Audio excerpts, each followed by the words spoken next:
My name is Chike, and I come from a small Igbo village called Amachara. Our village is surrounded by thick forests and wide rivers, where the people live simply. We farm the land, tell stories by the fire, and respect our elders. But this story I'm about to tell is one that still sends chills down my spine. It all started during the season of the Yam festival, when the whole village was preparing to celebrate the harvest.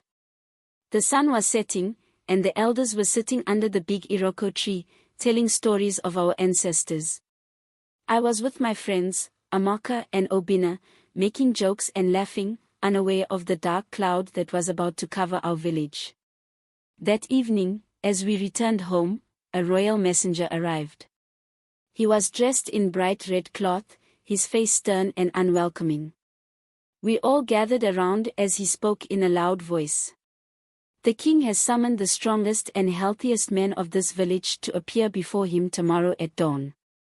My heart skipped a beat. The king never called for men from our village unless there was trouble.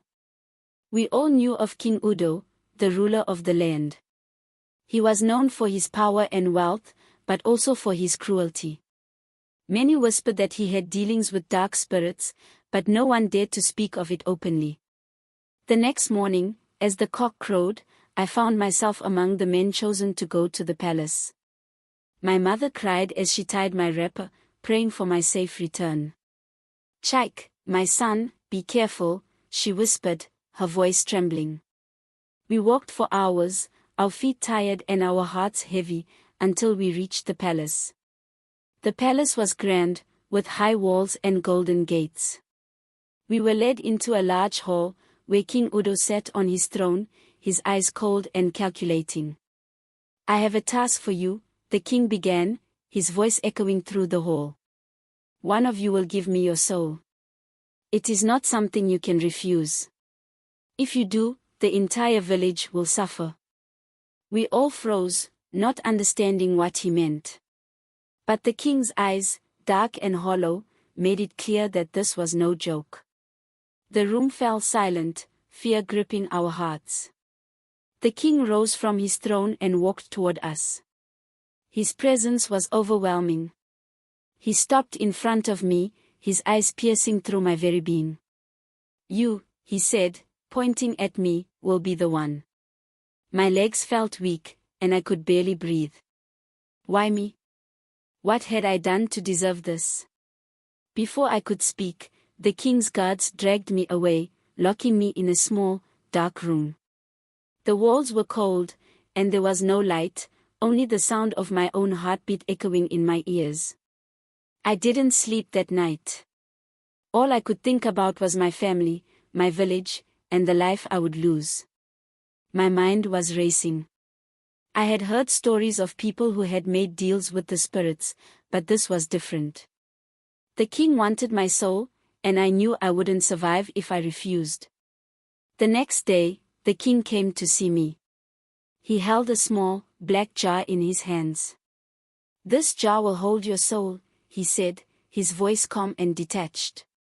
"Once it is inside, you will be under my control forever." I was terrified, but I remembered the stories my grandmother used to tell me about our ancestors.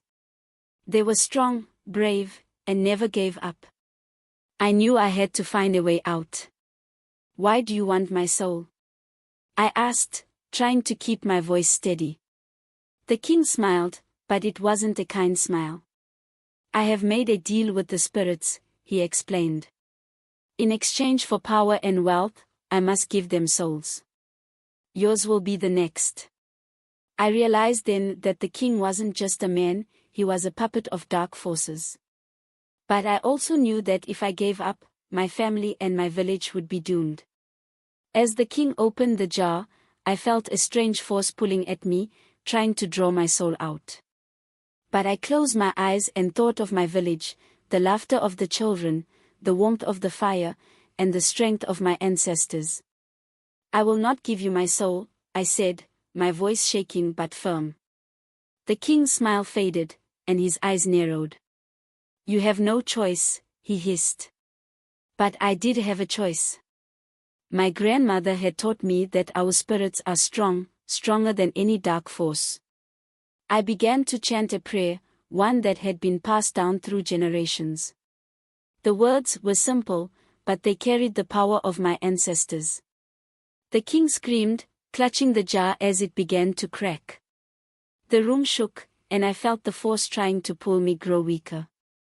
I kept chanting, louder and louder, until the jar shattered, and a bright light filled the room.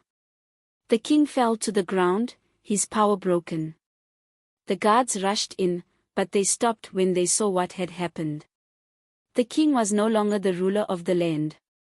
His greed and cruelty had led to his downfall. I returned to my village, greeted by the cheers of my people. My mother embraced me, tears of joy streaming down her face. The village was safe, and I had learned that the strength of our spirit is greater than any power or wealth.